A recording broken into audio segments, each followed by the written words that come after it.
Oke, Assalamualaikum warahmatullahi wabarakatuh.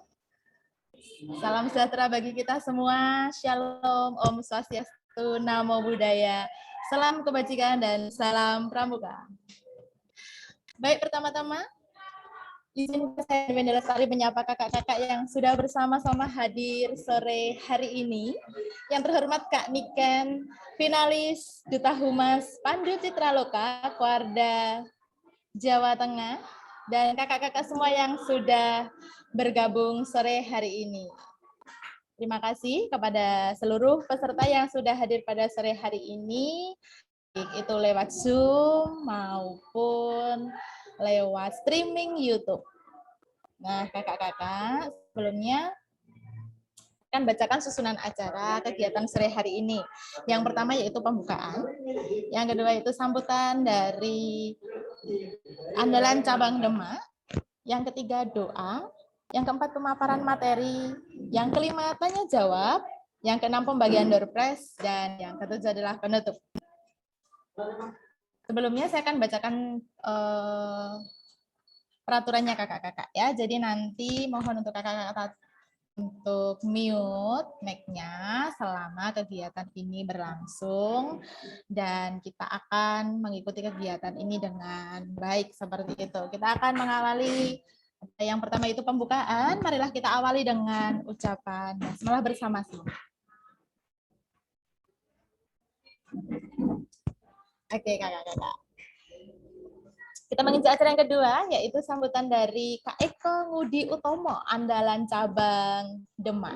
Kepada Kak Eko Ngudi Utomo, kami persilahkan. Halo Kak Eko. Ya, halo, Kak Eko. Selamat sore Kakak. Baik, bismillahirrahmanirrahim. Langsung saja ini ya. Silahkan Kakak.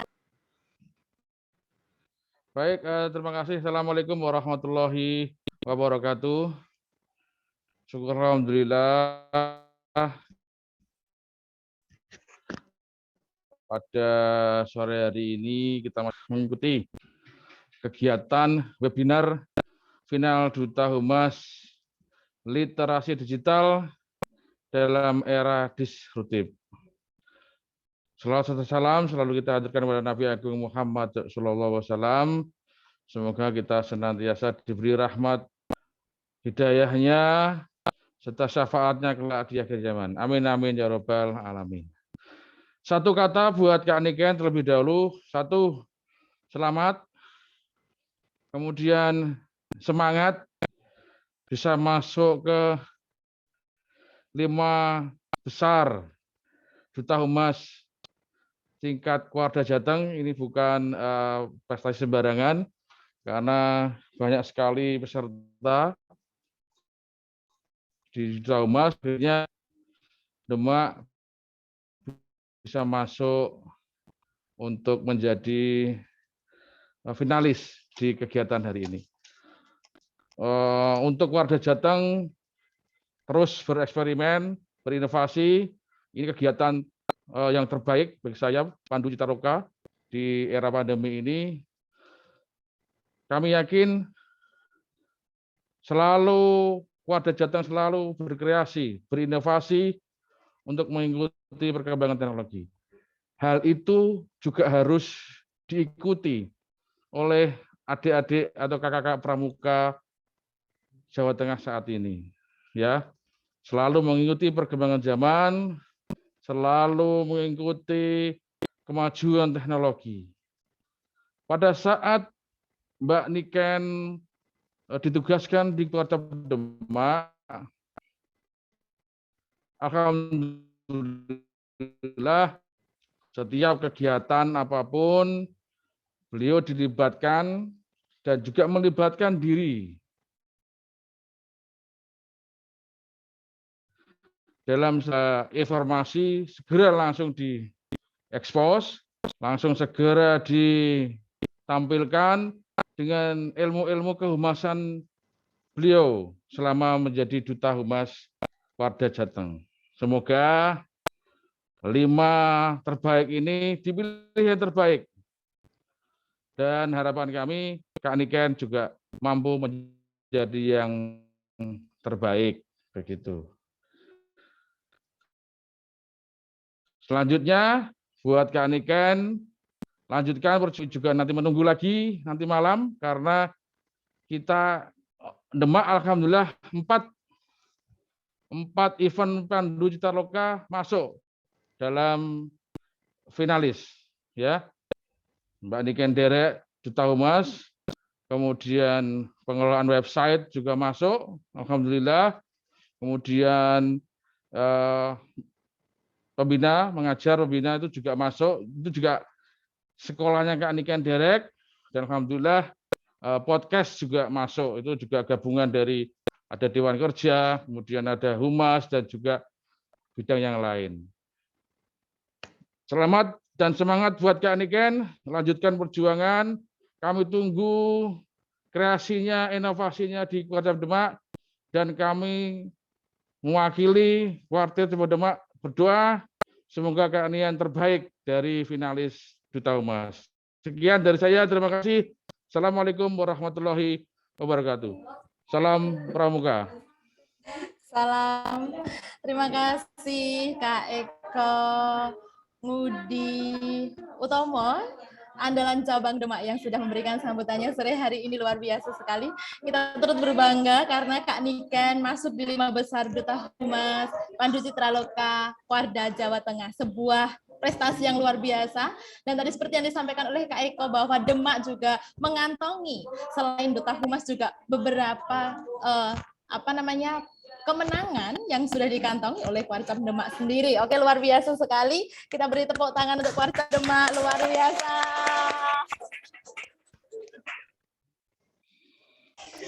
Oke, selanjutnya kakak-kakak kita akan mendengar nih pemaparan materi dari Kak Niken ya. Tapi sebelumnya saya ingatkan kakak-kakak untuk tetap mengikuti kegiatan ini sampai selesai karena akan ada door prize bagi 4 orang penanya yang terbaik yang akan terpilih, dan nanti akan diberikan door prize yang menarik untuk kakak-kakak. Seperti itu. Kak Niken, halo, sudah siapkah di sana? Oke ya kakak-kakak. Jadi untuk suaranya sudah terdengar, Kak? Sudah, Kak. Oke. Internet di era digital saat ini itu sangat erat kaitannya dalam kehidupan sehari-hari, mulai dari kalangan muda sampai kalangan dewasa, dan mayoritas menggunakan internet sebagai media bantu dalam mengerjakan dan menghubungkan berbagai aktivitas manusia secara efektif, akurat, dan efisien. Nah, tema webinar kita hari ini adalah literasi digital dalam era disrupsi. Apa itu disrupsi dan kita sebagai orang-orang milenial harus bagaimana? Udah tidak sabar kan kakak-kakak semuanya? Kita akan mendengar pemaparan materi dari Kak Niken Derek, finalis Duta Humas Pandu Citraloka Kuarda Jawa Tengah. Kita berikan tepuk tangan untuk Kak Derek. Oke Kak Niken, halo, bagaimana kabarnya Kak Niken? Iya, alhamdulillah Kak Dian, sehat, dan di sini ternyata menyenangkan Kak. Oh, oke. Pengalaman yang luar biasa yang Kak Niken bisa dapatkan ya di Duta Humas ini ya Kak ya? Iya. Oke, Kak Niken, saya ingatkan untuk hari ini yaitu pemaparan. Oh ya, sebelumnya saya mau bacakan dulu ya Kak ya untuk biografi dari Kak Niken ini. Kak Niken tinggal di Demak, Kecamatan Sayung, profesinya sebagai guru bahasa Jawa di SMP Negeri 1 Sayung. Aktif pramuka sejak penggalang SD dan pernah menjadi Dewan Kerja Cabang Demak dan sekarang menjadi andalan cabang bidang kehumasan Kuarcap Demak. Oke. Akan bersama-sama kakak-kakak dengarkan pemaparan materi dari Kak Niken. Kepada Kak Niken kami persilahkan. Iya, terima kasih Kak Wenda. Assalamualaikum warahmatullahi wabarakatuh. Kakak-kakak yang saya hormati, yang sudah bergabung di ruang Zoom meeting. Sebelumnya saya ucapkan terima kasih karena sudah melegakan waktunya untuk bergabung di sini. Langsung saja nggih, Mohon izin untuk share screen.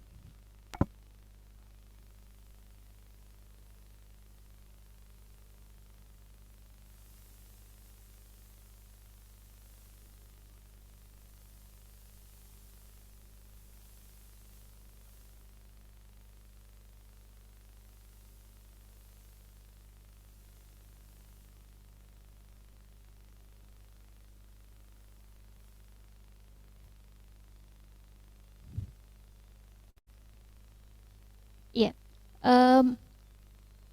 materi yang materi ya? Maksudnya hal yang akan saya sampaikan di sini yaitu terkait dengan literasi digital. Literasi digital dalam era disrupsi. Nah, internet di era digital saat ini sangat erat kaitannya dalam kehidupan sehari-hari. Mulai dari kalangan muda hingga kalangan dewasa, mayoritas menggunakan internet sebagai media bantu dalam mengerjakan dan menghubungkan berbagai aktivitas manusia secara efektif, akurat, dan efisien. Nah, semakin tingginya penggunaan internet, kemudian sedikit demi sedikit mengubah gaya hidup masyarakat, karena hampir segala hal sekarang itu bisa bisa kita dapatkan dari internet, mulai dari pekerjaan, kemudian belajar, bersosialisasi, apalagi yang sekarang lagi marak itu belanja online. Nah, sekarang kita bisa melakukannya dengan internet. Kemudian disrupsi, apa sih yang dinamakan dengan disrupsi? Disrupsi adalah sebuah era terjadinya inovasi dan perubahan besar-besaran yang secara fundamental mengubah semua sistem tatanan dan landscape yang ada ke cara-cara yang baru. Seperti yang sudah tadi saya sebutkan di awal, berbelanja, belajar, bekerja, saat ini bisa kita lakukan dengan cara digital. Jadi kita tidak harus keluar rumah, kita sekarang sudah bisa belajar, bekerja, ataupun berbelanja, ya kan? Nah, perkembangan teknologi yang semakin pesat mau tidak mau memaksa kita untuk mengikutinya, karena jika kita masih menggunakan cara-cara yang lama, maka kita akan kalah bersaing, ya kan?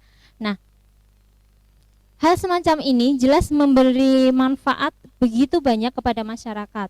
Namun, di balik kemudahan, di balik manfaat yang ditawarkan oleh kecanggihan teknologi, apalagi internet, di balik itu ada hal-hal negatif yang siap menghantui. Seperti penyebaran hoax, itu sangat meresahkan, apalagi di masa-masa pandemi semacam ini. Hoax itu bertebaran di mana-mana. Kemudian pencurian, penipuan, pencurian data pribadi, dan lain sebagainya. Tepat penggunaan dan bijak dalam pemanfaatannya menjadi dasar diperlukannya pengetahuan literasi digital atau digital literasi melalui kerangka internet yang sehat. Literasi digital atau dengan nama lain digital literasi adalah kemampuan menggunakan teknologi informasi dan komunikasi atau TIK untuk menemukan, mengevaluasi, memanfaatkan, membuat, dan mengkomunikasikan konten maupun informasi dengan kecakapan kognitif maupun teknikal. Pengetahuan literasi digital yang baik juga perlu didukung kerangka internet yang sehat, sehingga apa yang hendak dikomunikasikan dapat terwujud dan sesuai dengan etika berkomunikasi secara digital. Harapan lainnya, tentunya penggunaan literasi digital yang sehat maupun menumbuhkan kreativitas pengguna internet yang sehat juga, sehingga mampu memberikan pendidikan internet yang sehat kepada generasi-generasi muda dan mampu meningkatkan harkat dan martabat bangsa. Nah, berikut ini adalah kerangka literasi digital Indonesia. Ada 3. Yang pertama proteksi, hak-hak, dan pemberdayaan. Di dalam proteksi ini ada 3. Yang pertama adalah perlindungan data pribadi, kemudian keamanan daring, dan privasi individu. Kemudian di hak-hak, kebebasan berekspresi, kemudian kekayaan intelektual, dan ada juga aktivisme sosial. Dan yang terakhir, pemberdayaan, itu ada jurnalisme warga, kewirausahaan, dan juga etika informasi. Nah, setelah ini kita akan bahas satu persatu. Yang pertama adalah proteksi atau safeguard. Yang A, yaitu perlindungan data pribadi. Bagaimana cara melakukan perlindungan ini?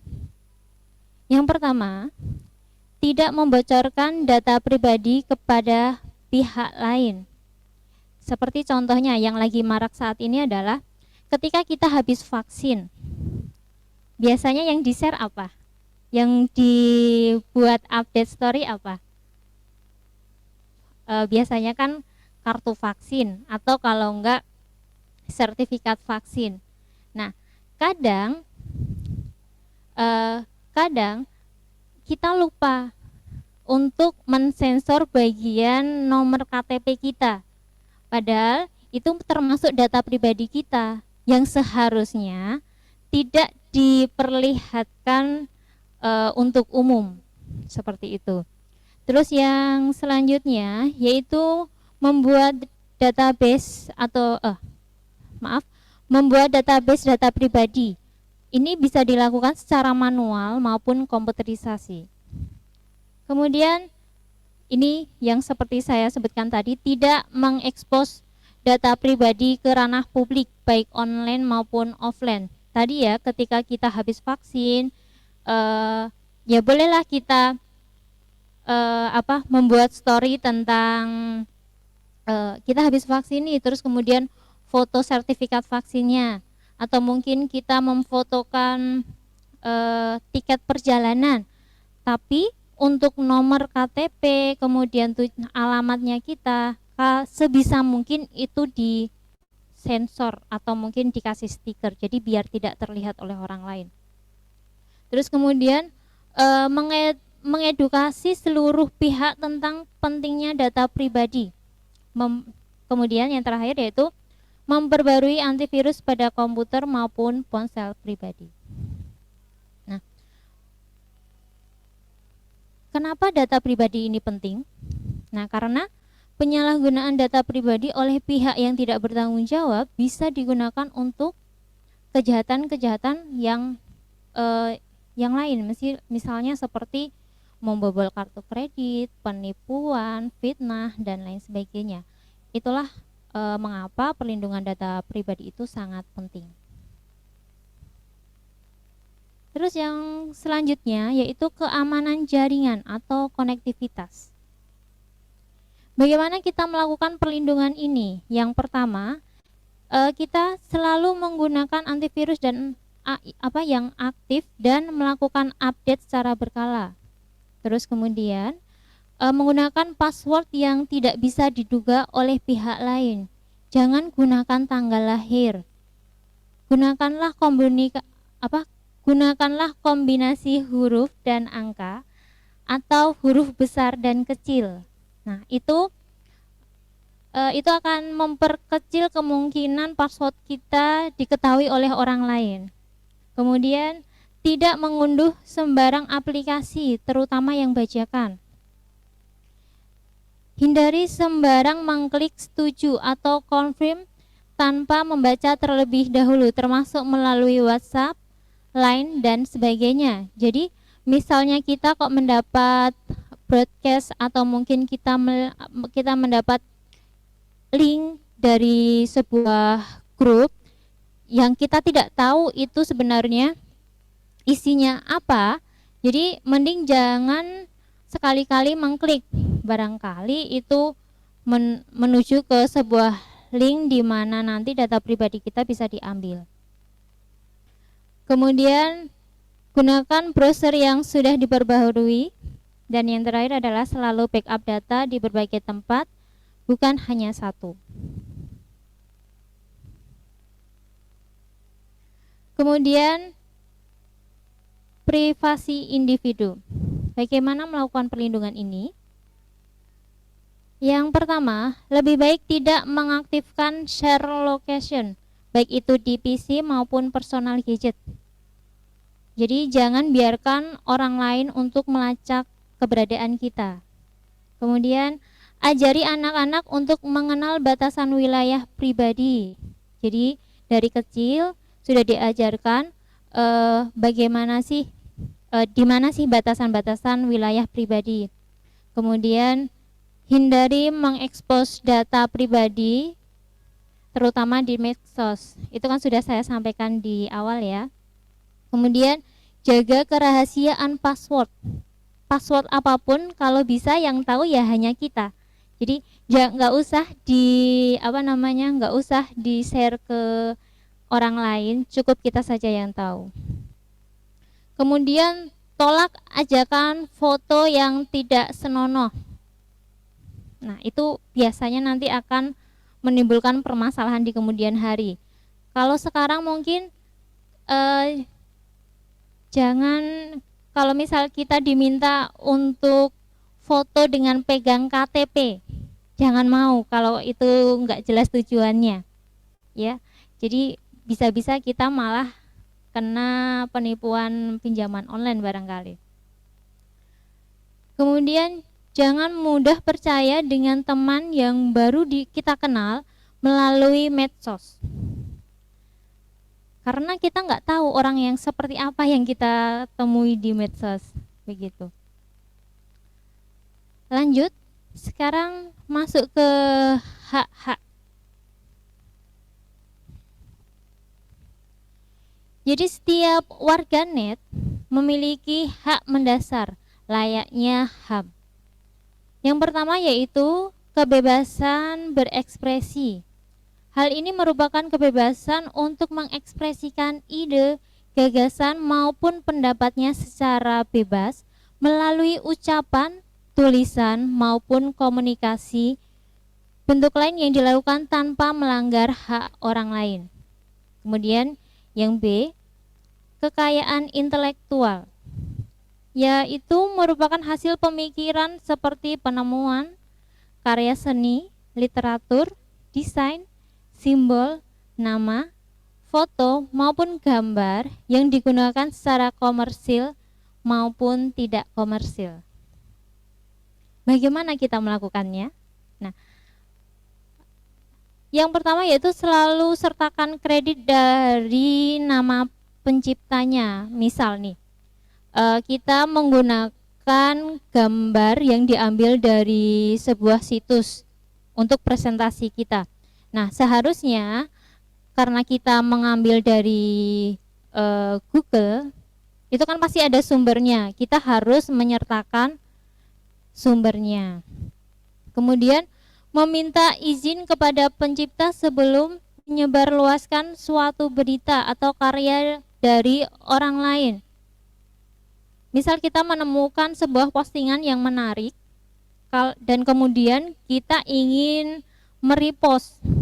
Alangkah baiknya kalau kita minta izin dulu kepada yang punya post itu sendiri.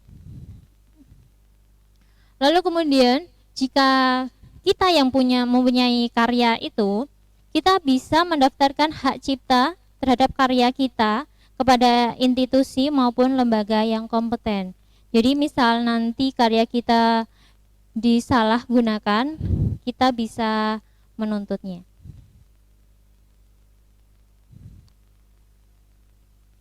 Yang selanjutnya yaitu hak untuk berkumpul atau aktivisme sosial. Aktivisme sosial merupakan suatu aktivitas online yang bertujuan untuk mendorong perubahan sosial. Kita bisa melakukan kritik dan opini dengan menggunakan tagar pada media sosial. Itu merupakan salah satu contoh dari aktivisme sosial. Kemudian kita juga bisa melakukan advokasi terhadap korban kejahatan dengan menyampaikan kronologi. Mungkin yang tersebar di media sosial tentang korban kejahatan yang di sana belum jelas kronologinya, dan kebetulan kita tahu kita bisa memberikan advokasi terhadap korban. Terus kemudian mengajak warganet untuk bersama-sama melakukan pembelaan terhadap suatu kasus. Lalu, petisi online terhadap suatu kasus sehingga terjadi perubahan sosial, itu juga merupakan hak bagi warganet. Kemudian yang terakhir, yang merupakan juga hak dan ini sering kita lakukan, yaitu penggalangan dana untuk berbagai kegiatan sosial. Kemudian yang terakhir, yaitu pemberdayaan. Internet membantu penggunanya untuk menghasilkan karya serta kinerja yang lebih produktif dan bermakna bagi dirinya. Jenis-jenis pemberdayaannya yaitu yang pertama, ada jurnalisme warga. Yang kedua, kewirausahaan, dan yang ketiga adalah etika informasi. Baik, kita bahas satu persatu ya. Yang pertama adalah jurnalisme warga, yaitu aktivitas partisipasi warganet dalam bentuk analisa, laporan, serta menyampaikan informasi dan berita melalui berbagai aplikasi online. Contoh mewartakan ragam kuliner, kemudian membuat resensi buku, atau mungkin ketika ada kecelakaan kita bisa menginfokan. Tapi harapannya info yang diberikan merupakan info yang benar dan juga infonya lengkap. Jadi berita atau mungkin informasi yang kita sebar harus jelas begitu ya. Jadi tidak simpang siur. Nah, yang selanjutnya adalah kewirausahaan. Kewirausahaan yaitu kemampuan dan keinginan untuk mengembangkan usahanya melalui aplikasi online dalam rangka memperoleh keuntungan. Misal UMKM online, kemudian membuka toko di marketplace atau startup digital. Ini sudah marak dilakukan oleh masyarakat pada saat ini. Jadi mungkin kalau sekarang lebih banyak orang belanja melalui online. Hal ini disebabkan karena lebih mudah. Kita tidak harus keluar rumah, tapi barang sudah datang. Kayak gitu ya. Terus kemudian yang terakhir adalah etika informasi, yaitu kesadaran untuk mengevaluasi berbagai isu yang terjadi dan terkait penyebaran data elektronik yang mencakup di dalamnya kemampuan untuk menyaring hoax, memilah informasi, dan bagaimana menyampaikan informasi yang baik. Selain itu juga harus diperhatikan masalah etika informasi yang berkaitan dengan hoax, gitu ya. Karena hoax itu kan sangat bahaya, apalagi ini di masa pandemi. Jadi ketika kita mendapat sebuah berita, kita harus tahu sumbernya terlebih dahulu. Kita harus cross check apakah ini betul atau tidak, gitu kan. Untuk mengecek itu hoax atau tidak, sebenarnya cara paling mudah adalah kita cukup membuka browser saja, terus kita ketikkan, kita buka Google ya, terus kita ketikkan berita yang kita dapat, nanti biasanya kita akan muncul apakah berita itu hoax atau tidak, gitu. Oke, baik, terima kasih. Jadi itu tadi yang bisa saya sampaikan. Ini saya kembalikan lagi ke Kak Dian.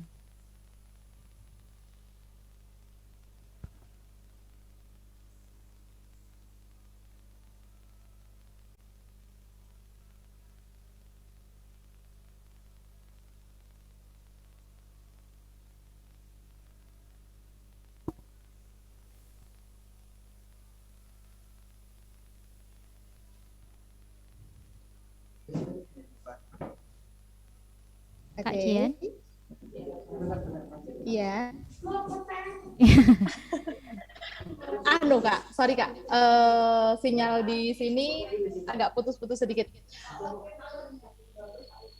Oke, terima kasih Kak Niken yang sudah menyampaikan materi tentang literasi digital dalam era disrupsi. Jadi ada perbedaan-perbedaan yang memang sangat terjadi dan signifikan gitu ya Kak ya, di era yang dulu dan sekarang.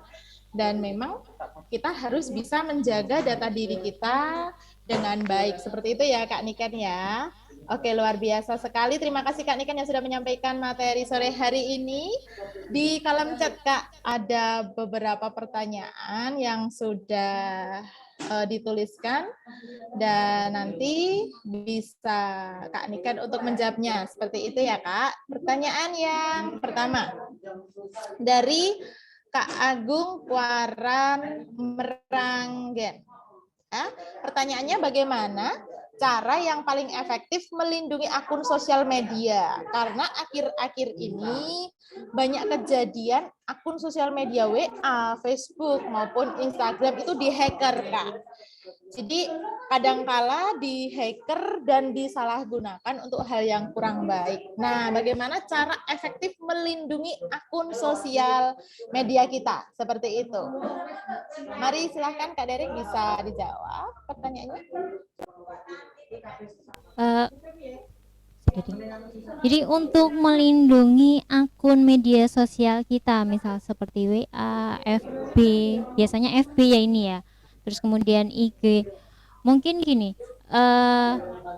kita membuat keamanan ganda kalau bisa, ya kan? Kalau di Google itu kan kita bisa membuat keamanan ganda. Terus kita bisa mengubah password secara berkala. Itu sih Kak. Jadi itu bisa digunakan itu adalah cara-cara alternatif untuk melindungi akun kita. Seperti itu. Oke, luar biasa sekali. Jadi kita buat akun ganda seperti itu ya Kak ya, untuk melindungi akun sosial media kita. Oke. Terima kasih Kak. Untuk pertanyaan yang kedua dari Kak Anissa Pakerti. Sekarang ini banyak ditemukan berita hoax, tumbal-tumbal nyeleneh yang tidak sesuai dengan isi berita. Hal tersebut banyak berseliweran di sosial media, Kak. Nah, menurut Kak Nika nih, bagaimana tips untuk memilih berita hoax agar kita itu bisa terhindar, Kak? Dan cara kita sebagai individu untuk memerangi berita hoax, gitu. Jadi kan banyak sekali nih Kak hoax. Bagaimana kita bisa memilih itu hoax apa bukan gitu kan. Kalau tahu hoax bagaimana cara kita menghindarinya. Seperti itu Kak. Iya. Oke, terima kasih untuk siapa ini, Anissa Pakerti ya. Jadi iya Kak Anissa Pakerti. Jadi cara kita untuk menghindari hoax, cara paling mudah ini kalau saya ya. Biasanya saya cuman buka Google aja, kemudian saya ketikkan judulnya, nanti akan keluar Kak biasanya itu hoax atau bukan. Nah, biasanya kalau hoax itu sumbernya atau mungkin alamat URL-nya itu tidak dari alamat URL yang resmi. Misalnya kalau dari pemerintah berarti ya harusnya .go.id kayak gitu. Terus kemudian beritanya itu masuk akal nggak sih gitu. Terus selain itu biasanya kabar atau berita hoax itu adalah berita yang meresahkan gitu. Nah itu adalah ciri-ciri hoaxnya. Terus apa yang bisa kita lakukan atau apa yang harus kita lakukan ketika kita mendapati sebuah berita hoax? Biasanya itu kan banyak di grup-grup ya, seperti mungkin grup sekolah, atau bahkan yang paling bahaya adalah grup keluarga. Itu yang agak susah. Ini ada info dari Bude, dari Pak D gitu. Nah, kita yang masih muda, kita tuh harus berani, ya kan? Kita harus berani bilang Pak D, Bu D, atau mungkin Om, itu adalah berita hoax gitu.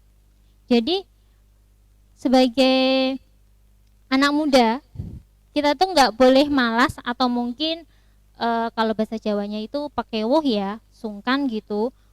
Ah nggak mau ah, soalnya ini kan yang nyebar Budi. Nanti kalau misal nanti ditegur nanti malah marah atau gimana gitu. Kita nggak boleh gitu, karena kita yang lebih muda, kita yang bisa mengakses lebih cepat mengakses atau mungkin bisa ngecek duluan dan bisa membuktikan kalau itu hoax. Berarti kewajiban kita adalah menyampaikan itu hoax gitu, supaya tidak menyebar lebih jauh gitu. Jadi anak muda adalah, kalau saya bilang sih, kayak garda terdepan bagi grup keluarga untuk menangkal hoax gitu, Kak. Oke, luar biasa sekali ya. Kita anak muda nggak boleh ikut-ikutan nyebarin berita hoax gitu ya Kak Niken ya. Oh iya, nggak boleh. Harusnya kita yang muda ini malah memberikan edukasi sedikit demi sedikit agar tidak menyebar ya hoaxnya ya Kak. Oke Kak Niken. Pertanyaan selanjutnya nih Kak. Dari Kak Dewi Astuti.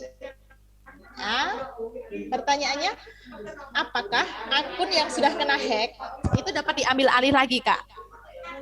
Terus bagaimana caranya mengambil alih akun yang sudah kena hack orang lain?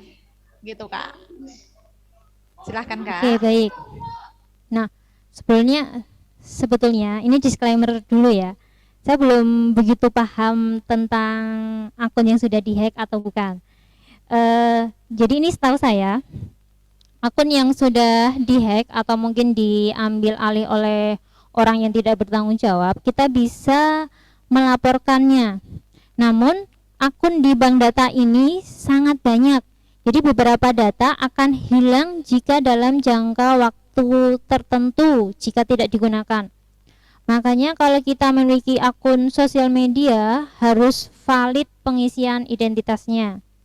Kemudian ketika ada konfirmasi data, kita bisa menjawab dengan benar. Terlebih pada kejadian akun dihack orang, kita bisa klaim bahwa itu punya kita. Jadi Jadi pada saat pengisian identitas kita harus mengisikannya dengan benar. Jadi ketika nanti akun kita diklaim, maksudnya dihack, kita bisa mengklaimnya kembali. Begitu.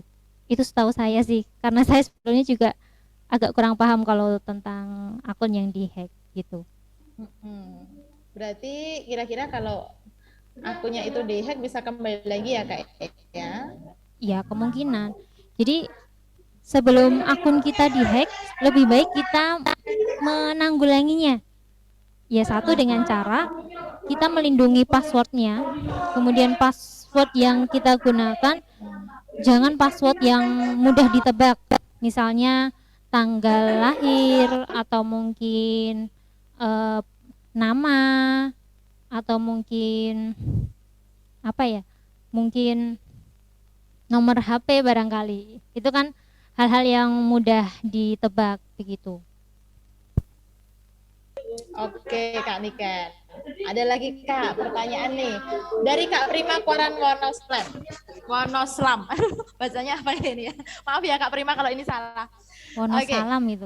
Pertanyaan. Wonosalam.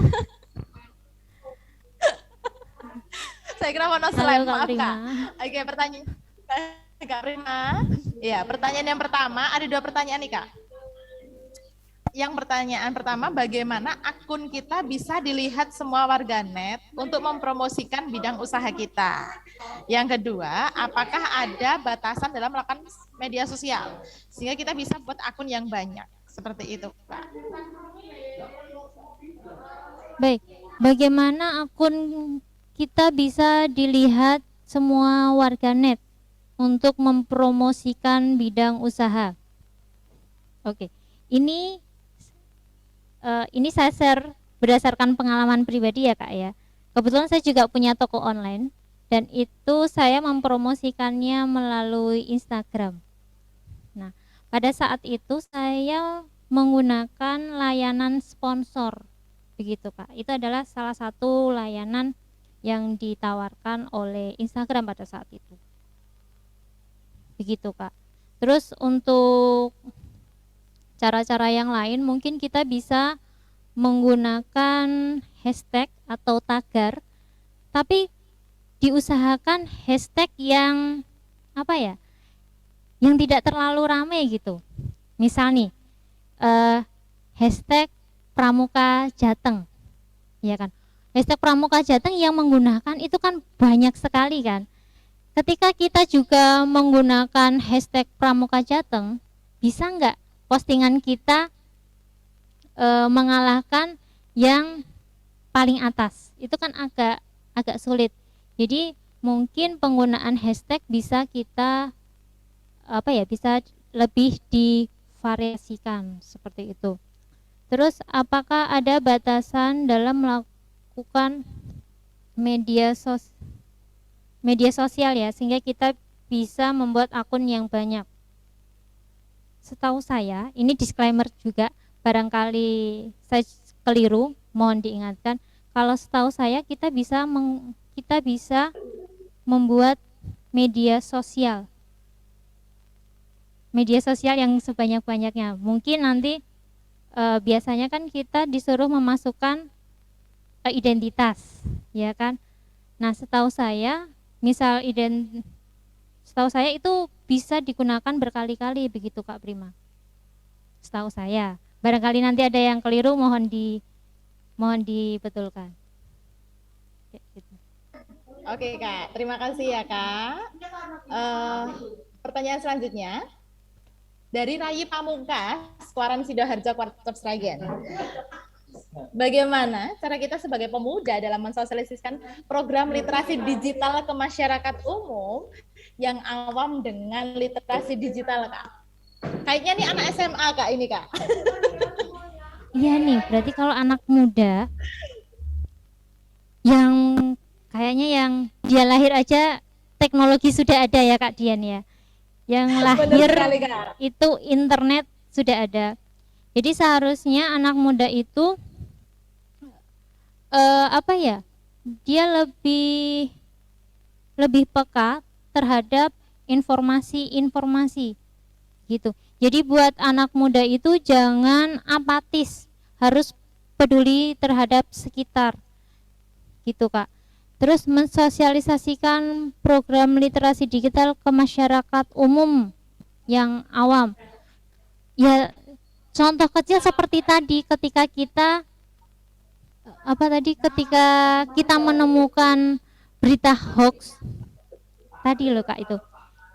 Nah, dengan kita mengkonfirmasi kalau berita itu hoax, kita berani istilahnya menegur orang yang menyebarkan hoax. Nah, itu juga salah satu literasi digital gitu. Nah, kadang kalau misalnya orang-orang yang mungkin yang sudah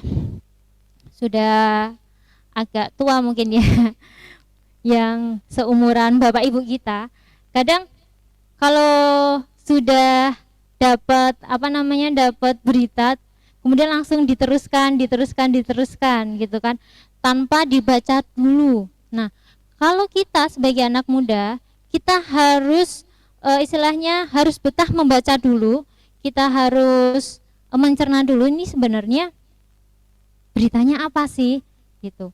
Ini hoax bukan sih, kayak gitu. Jadi ketika sudah tahu hoax, kita juga sudah harus berani untuk menegur. Kalau itu benar-benar hoax, berarti harus berhenti di kita, jangan sampai tersebar lagi. Begitu Kak Dian. Oke, betul sekali ya Kak. Jadi tetap ya sebagai anak muda nggak boleh ikut-ikutan untuk menyebarkan hoax, tetapi mampu untuk mensosialisasikan literasi digital. Oke, selanjutnya pertanyaan dari Kak Hamdan Kusen Kak. Oke. Nah, semuanya aja ya Kak ya, tinggal ini. Langkah apa yang paling penting dalam menghindari anak-anak dalam bersosial media yang berlebihan? Setelah adanya kegiatan ini, adakah tindak lanjut dalam membuat wadah informasi Kak Nika? Oke, untuk menghindari anak-anak dalam bersosial media yang berlebihan. Kalau ini berarti kita butuh pengawasan orang tua ya. Jadi untuk orang tua, terutama orang tua yang masih muda, jadi perlu pengawasan atau perlu mengawasi putra-putrinya dalam penggunaan handphone gitu. Meskipun sekarang karena masa pandemi, jadi ya sekolah juga menggunakan handphone, terus kemudian apa-apa informasi dari sekolah, dari mana gitu juga dari di handphone. Orang tua juga harus tetap mendampingi gitu supaya hal-hal buruk yang ada di handphone tidak mempengaruhi putra-putrinya gitu, termasuk juga dalam bersosial media. Jadi supaya tidak berlebihan, perlu pengawasan dari orang tua gitu. Terus setelah ada kegiatan ini, ada tindak lanjut dalam membuat wadah informasi. Terus setelah kegiatan Duta Humas ya yang dimaksud ya, atau gimana?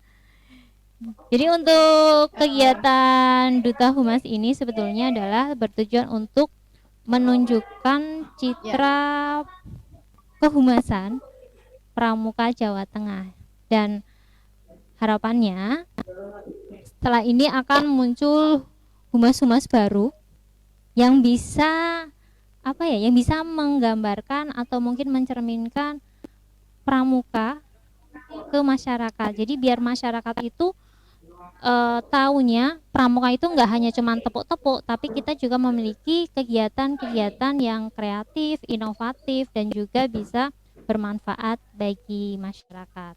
Begitu Kak Dia. Oke Kak, siap. Ada satu lagi Kak, nggak apa ya Kak ya, Kak Agus Sugondo ya. Banyak anak yang belum cukup umur dalam menggunakan aplikasi. Ini mirip dengan pertanyaan yang sebelumnya tadi. Padahal sudah diingatkan jika anak kecil nggak boleh menggunakan aplikasi. Nah, bagaimana cara mengatasinya, Kak? Baik, ini hampir sama seperti tadi. Kalau menurut saya tetap Benar. perlu pengawasan dari orang tua, gitu. Jadi sebisa mungkin kalau kita sudah memutuskan untuk menjadi orang tua dan kita sudah punya anak, mau nggak mau kita tetap harus mengawasi. Yang namanya anak-anak kan kalau misalnya cuman dibilang jangan jangan pakai aplikasi ini, kalau anak-anak kan memang nggak bisa dibilangin gitu, harusnya didampingi gitu kan. Jadi supaya aplikasi yang di-download terus kemudian sosial media yang dimiliki itu bisa dikontrol oleh orang tua, kayak gitu Kak Dia. Oke, luar biasa sekali ya. Jadi kita bersosialisasi berkehidupan untuk saat ini memang untuk literasi digital diperlukan agar tidak hanya anak-anak itu bermain game seperti itu ya, tetapi mereka tahu apa yang harus mereka lakukan dan mereka gunakan ini handphone misalnya atau smartphone mereka untuk bisa melakukan hal yang baik selain bermain game saja. Oke, terima kasih sekali Kak Niken Derek yang sudah menyampaikan materi yang luar biasa sekali sore hari ini. Untuk pertanyaan-pertanyaan yang lain belum bisa disampaikan, tetapi kiranya untuk kegiatan hari ini menjadi kegiatan yang bermanfaat buat kita semua, karena memang literasi digital itu sangat penting sekali. Nah, kakak-kakak, Nanti untuk pertanyaan-pertanyaan yang tadi yang sudah diberikan akan dipilih 4 pertanyaan terbaik oleh Kak Niken dan nanti akan kami hubungi di nomor handphone yang sudah kakak sebutkan di kolom chat, gitu ya. Untuk yang terakhir Kak Niken, saya mohon untuk Kak Niken memberikan closing statement Kak untuk sore hari. Iya Kak, sebentar. Siap. Jadi untuk closing statementnya, jadi kalau menurut saya intinya internet itu merupakan seperti pisau dengan maksudnya seperti sesuatu dengan dua mata pisau. Jadi ada satu sisi memang itu sangat menguntungkan, tapi di sisi lain itu juga bisa merugikan. Jadi kita harus benar-benar bijaksana dalam penggunaan internet. Seperti itu, Kak. Oke, luar biasa sekali. Berikan aplaus untuk Kak Niken Derek yang sudah berkenan memberikan materi sore hari ini di kegiatan final Duta Humas Pandegitra. Dian Wenda Lestari selaku host sore hari ini memohon maaf jika banyak kekurangan yang saya lakukan dalam kegiatan hari ini, tapi kakak-kakak harapan untuk kegiatan hari ini kita dapat melakukan literasi digital, kita dapat bersama-sama menolak hoax dan memberikan edukasi untuk lebih maju lagi di era digital ini. Terima kasih sekali lagi untuk Kak Niken Derek, tetap sukses dalam mengajarnya dan tetap sukses untuk setiap kegiatan yang dilakukan Kak Niken Derek. Mari kakak-kakak, kegiatan hari ini kita akan tutup bersama-sama dengan ucapan Alhamdulillah. Selamat sore kakak-kakak semua, selamat beraktivitas kembali, tetap jaga kesehatan. Salam Pramuka.